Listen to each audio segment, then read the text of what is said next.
plus haut, allez. Cadeira. Droite, droite, gauche. Isso, bien haut. Isso, ok, protège bien. Ok, allez, on y va, isso, Levi. Toma, Levi, toma.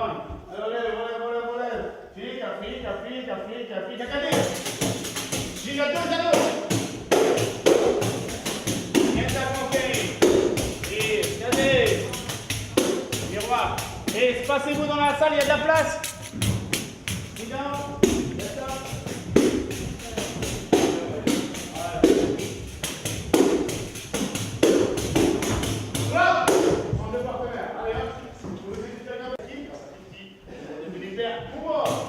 Na banheira agora, devagar, pulso na banheira, bem baixinho, gamba.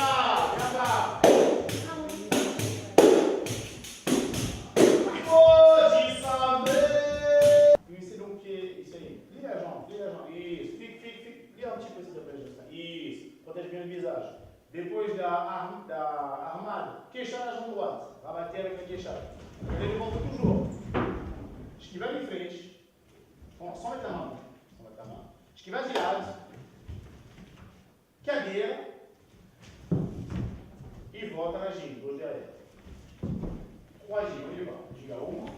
Ginga 2. Ginga 3. Na ginga. Meia lua com a arma côté droit. Alors en attaque. Et quand on continue. Ok, peut-être qu'on continue. Hello. Il ne faut pas faire une fois.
Eh bien, je crois que ça vient du Brésil, non?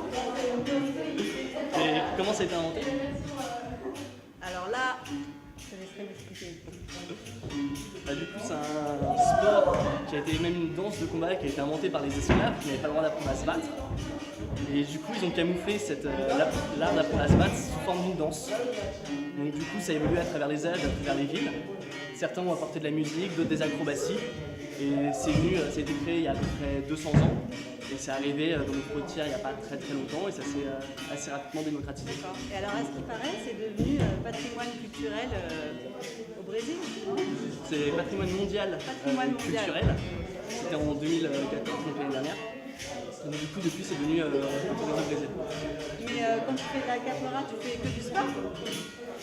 Non, justement, c'est ça qui est intéressant dans la capoeira, c'est que c'est vraiment un mélange. C'est-à-dire qu'on apprend à chanter, on apprend à danser, on apprend à jouer les instruments, on apprend à faire des acrobaties, on apprend à se battre, on apprend à maintenir notre énergie, à se coordonner. C'est un très bon exercice pour apprendre. C'est pas vraiment que du combat ou de l'acrobatie, c'est vraiment tout un ensemble. Et c'est pas vraiment une danse non plus, puisqu'il y a aussi des chocs, des coups qui sont parfois violents. D'accord. Et alors, est-ce que c'est accessible à tous, enfants, femmes, hommes, sportifs, non sportifs? C'est très bon pour les enfants parce que ça leur permet déjà d'apprendre à se coordonner, à avoir des premiers contacts avec la musique, à apprendre à bouger leur corps, à se coordonner. Et c'est très bon aussi pour tous les gens qui souhaitent un peu se remettre en forme, pour les jeunes qui veulent découvrir, se dépenser un peu. Et pareil, on a aussi pas mal de personnes plus âgées qui viennent parce que ça reste un sport où on peut pratiquer effectivement de la musique, donc c'est pas forcément que du sport très intense, c'est aussi juste un moyen de se remettre en forme. Et qu'est-ce que tu peux nous dire, toi, qu'est-ce que tu fais dans la capoeira? Moi, ce qui me plaît dans la capoeira, c'est justement tout cet ensemble qui est plus qu'un sport ou plus qu'une danse, c'est une culture en fait. Et en ça, c'est extrêmement riche et c'est vivant, ça évolue tout le temps. Et lorsqu'on goûte à la capoeira, après on a du mal à s'arrêter. Voilà, en tout cas, c'est mon cas. Et donc, pourquoi est-ce que tu as choisi Jogaki pour faire de la capoeira? Alors c'était tout à fait par hasard, en mois de juillet, je ne savais pas trop quoi faire, il y avait beaucoup d'activités qui ne fonctionnaient plus. J'ai trouvé un prospectus dehors, je suis partie prendre un cours et puis maintenant ça va faire 1 an et demi que je m'entraîne avec Jogaki et c'est une sauce super. Voilà, parce que justement elle est ouverte à tous, enfants, adultes, femmes, hommes, sportifs, non sportifs. C'est pas la peine d'être un super athlète pour faire de la capoeira chez Jogaki.